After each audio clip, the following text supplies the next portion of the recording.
Bueno, vamos a hablar un poquito de este tema que es básico y con el que se arrancan muchos cursos de matemáticas en el nivel universitario. Conjuntos numéricos. Bueno, primeramente, el ser humano, los primeros números que conoció o aprendió o inventó son los siguientes, los llamados números naturales. Se suelen designar así con una letra N y son los números que conocemos desde el principio: el uno, el 2, el 3, el 4, el 5, etcétera, etcétera, etcétera, así hasta el infinito positivo. Se llaman naturales porque justamente son los números que el ser humano utilizó para designar así a los objetos y cantidades que veía en la naturaleza. A su debido momento se inventó el concepto del cero, ¿sí? Tanto nuestro sistema numérico decimal, con estos símbolos, como también el cero, se inventaron en la India y los árabes fueron los que los transmitieron a Europa occidental. Luego, en su debido momento, también se empezaron a utilizar los números naturales negativos, es decir, -1, -2, -3, -4, etcétera, así hasta el menos infinito, corren para el lado contrario, de derecha a izquierda, ¿sí? Hacia la izquierda, al contrario de los naturales positivos que van de izquierda a derecha. Los números naturales negativos se originaron primero para dar respuesta a una cuenta como una resta entre dos números donde el segundo número es mayor que el primero. Y también nos sirve esta idea para representar las deudas y las pérdidas. Todo conjunto numérico tiene su complementario. El de los naturales positivos es el de los naturales negativos. Y junto con el cero, estos tres forman un conjunto más amplio que lo designamos con la letra Z y es el conjunto de los números enteros. La Z viene de la palabra Zahlen, significa número en alemán.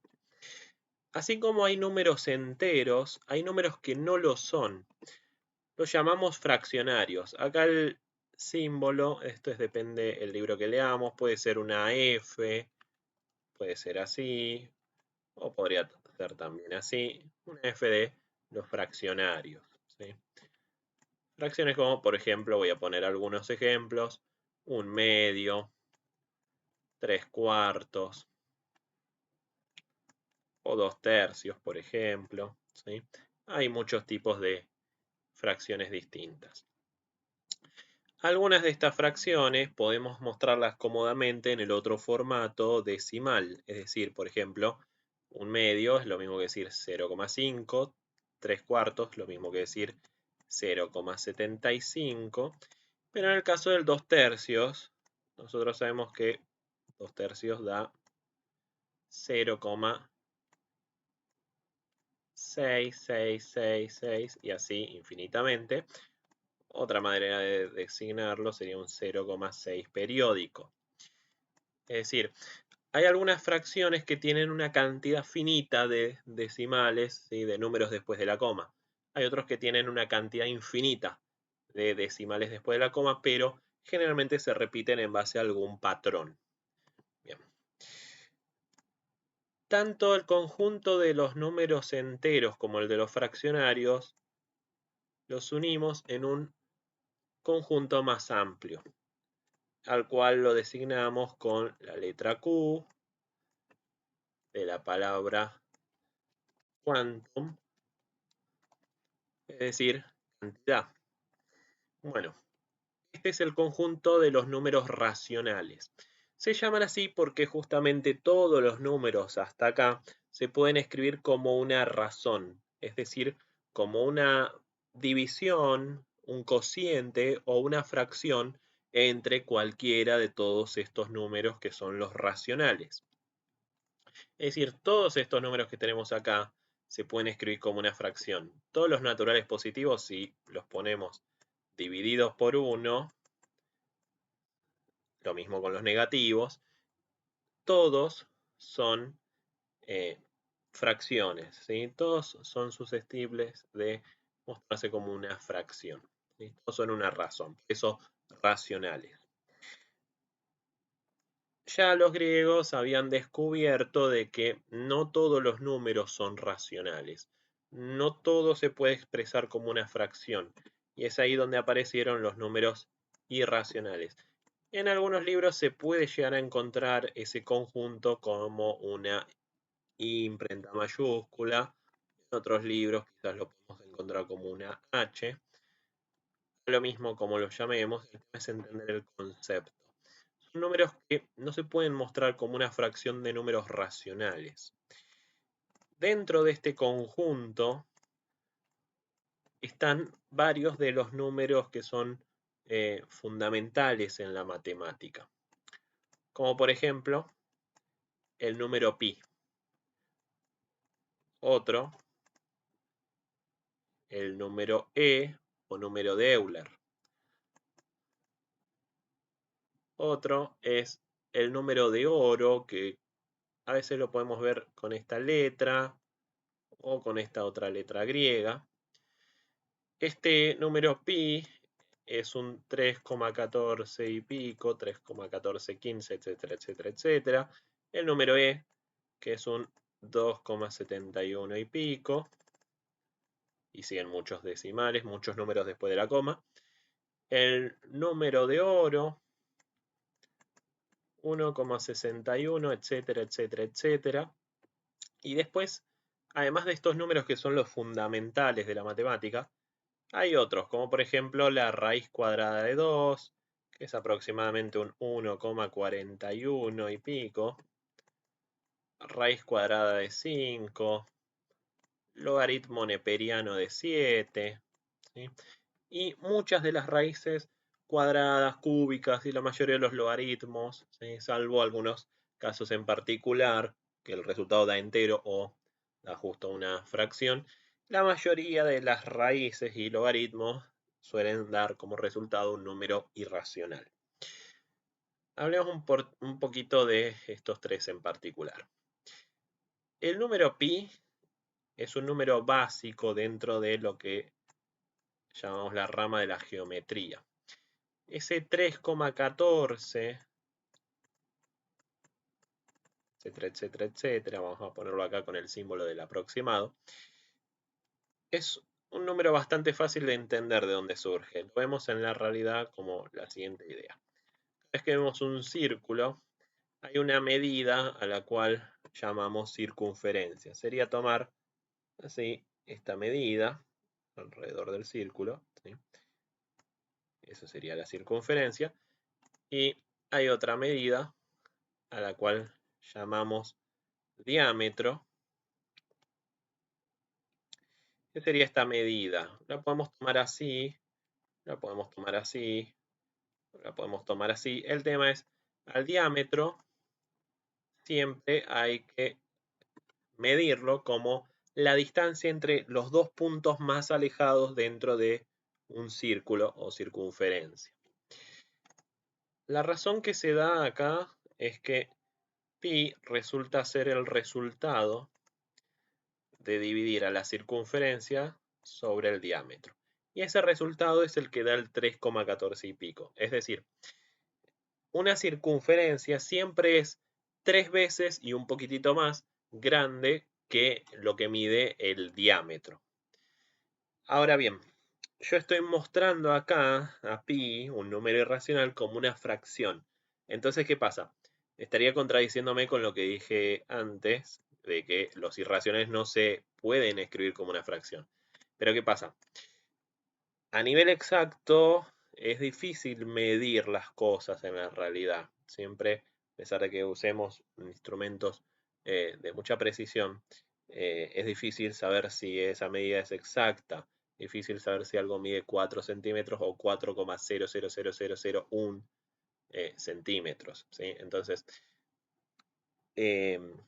lo que puede ser acá que esté pasando es que o la circunferencia siempre es un número irracional y el diámetro puede ser un número racional o viceversa.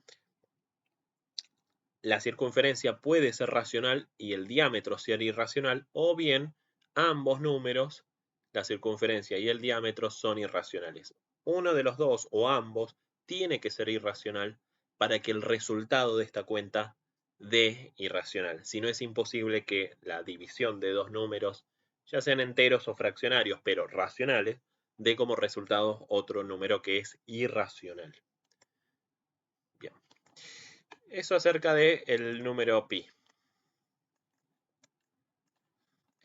En cuanto al número e, este es un número el cual nosotros lo podemos haber relacionado, si ya cursamos la secundaria, con lo que es la base de los logaritmos neperianos. Por ejemplo, decir logaritmo neperiano de 7 es lo mismo que logaritmo base e del número 7.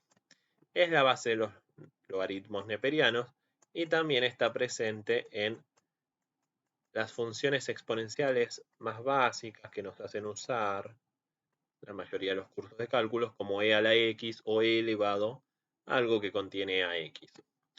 Ahora bien, ese 2,71 y pico que nos hacen usar como base de los logaritmos y base de las funciones exponenciales muy pocas veces se explica. A diferencia del número pi, la explicación del número e es un poquito más compleja. De hecho, ese 2,71 y pico tiene que ver con la matemática financiera. Para poder analizar esto, el que quiera aprender qué significa este número tiene que conocer dos cosas. Por un lado, el uso de límites, límites aplicados a una función o a una cuenta, un cálculo. Y por otro lado, entender matemática financiera, porque el número e surge de lo siguiente.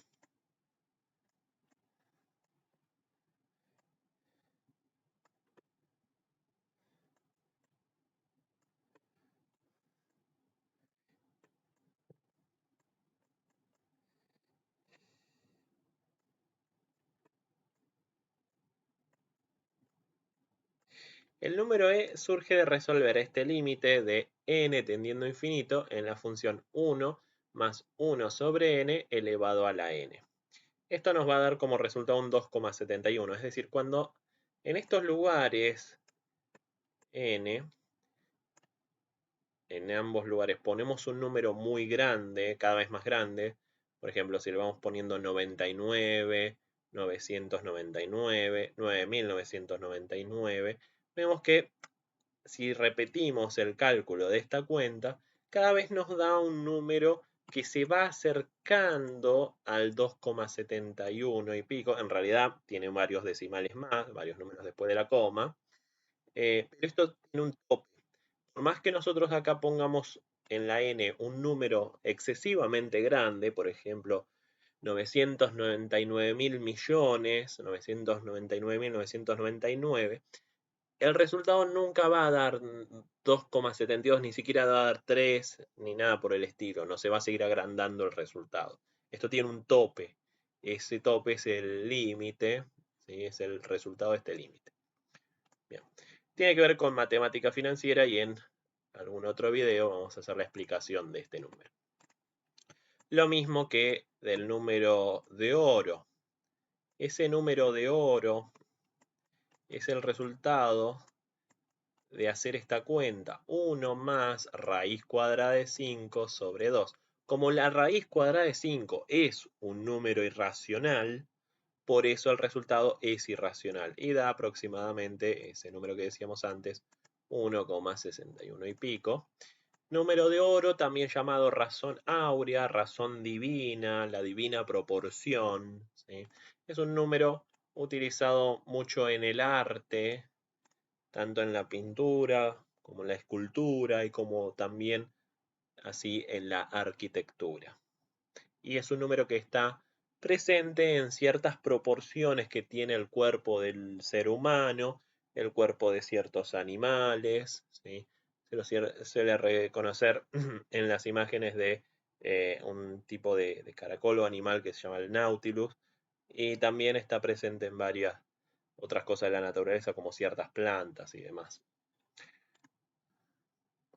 Bien, esos son números fundamentales que aparecen en varias disciplinas de la matemática. Ahora bien, la historia no termina acá, porque entre los números racionales y los irracionales tenemos un conjunto más amplio. Estos forman los que llamamos los números reales. Estos números reales podríamos decir hasta el momento son todos los números, entre los racionales y los irracionales. Pero tampoco la historia se detiene ahí. En muchas materias, como en álgebra lineal, en materias relacionadas con las ciencias económicas o algunas disciplinas sociales más sencillas, o en cursos básicos de cálculo, precálculo, análisis matemático 1, en primeras materias universitarias de matemática, se suele trabajar hasta este conjunto numérico. Aun cuando trabajemos con funciones, por ejemplo funciones polinómicas, y aparezcan los siguientes números, ya que hasta aquí tenemos entonces la solución a varios problemas. Los negativos, los números naturales negativos surgieron para restas donde el segundo término es más grande que el primero. Los fraccionarios, cuando hacemos una división y el resultado no da entero. Los irracionales para muchas raíces de distintos índices y logaritmos, los cuales no dan como resultado una fracción o un entero. Y entonces hasta acá tendríamos la solución de todas esas cuentas, pero nos queda una cuenta sin resolver dentro de los reales, que es la siguiente. La raíz cuadrada de menos 1 y raíz cuadrada de cualquier número negativo. Esto en la Edad Moderna se resolvió inventando un número al cual llamamos i. Y es la raíz cuadrada de menos 1. Y todos los múltiplos de i, por ejemplo 2i, 3i, menos 4i, esos son todos los números que nosotros llamamos imaginarios. Por ejemplo, la raíz cuadrada de menos 9, esto se resuelve con una propiedad que es transformar ese menos 9 en una multiplicación de menos 1 por 9 y luego aplicar la propiedad distributiva de que se puede distribuir una raíz sobre una multiplicación, sobre el producto. Y entonces acá nos queda raíz cuadrada de menos 1, que es i, y raíz cuadrada de 9, que es 3. Entonces la raíz cuadrada de menos 9 es igual a 3i. Podríamos decir que siempre es igual a la raíz cuadrada del número positivo que esté acá adentro, multiplicado por i. Ese va a ser el resultado. Todos esos son los números imaginarios, los múltiplos de i. Y si los juntamos con los números reales, ahí sí ya tenemos el último de los conjuntos, que es el de los números complejos. Ahí es donde diríamos realmente son todos los números que se conocen o que se utilizan. Eso depende de la disciplina donde estemos. Se usa muchísimo más en carreras relacionadas con las ciencias exactas y naturales y las ingenierías. Quizás en algunas ciencias económicas más básicas o sociales, con el uso de los números reales ya es suficiente. Por último, mencionar el tema de las rectas. Llegar a la idea de la recta real.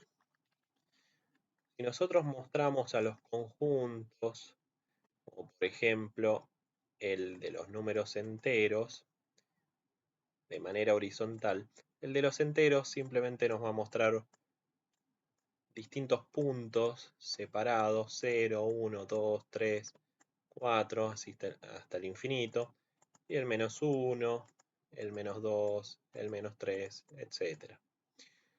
Ahora bien, el conjunto Q de los números racionales, ese ya se asemeja más bien a una recta, ya que están todos estos números enteros, pero también están todos los del medio, son todos los fraccionarios. Ahora bien, es una recta que parece muy completa, pero está llena de huecos por todos lados, porque le faltan varios números. ¿Sí? Por ejemplo, le falta por acá el número pi, le va a faltar por acá el número e, le va a faltar por acá el número de oro, le va a faltar por acá la raíz cuadrada de 2, por ejemplo. Le va a faltar varios números. Entonces, esto nos demuestra entonces que no es una recta completa. Y el único conjunto que es una recta completa es el de los números reales.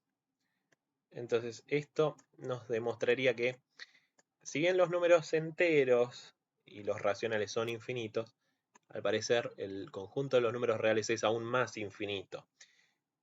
Este conjunto es un conjunto completo y denso.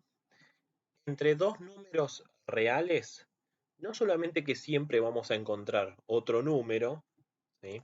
Ya que entre 0 y 1 hay muchos otros números como 0,5, y podríamos decir entre 0 y 0,001, también no solamente que podemos encontrar un número haciendo el promedio de ambos, esa cuenta siempre la vamos a poder hacer en los números reales, sino que directamente decimos que entre dos números, no solamente que hay otro número, sino que hay infinitos números. Esa es la idea de que es completo y es denso.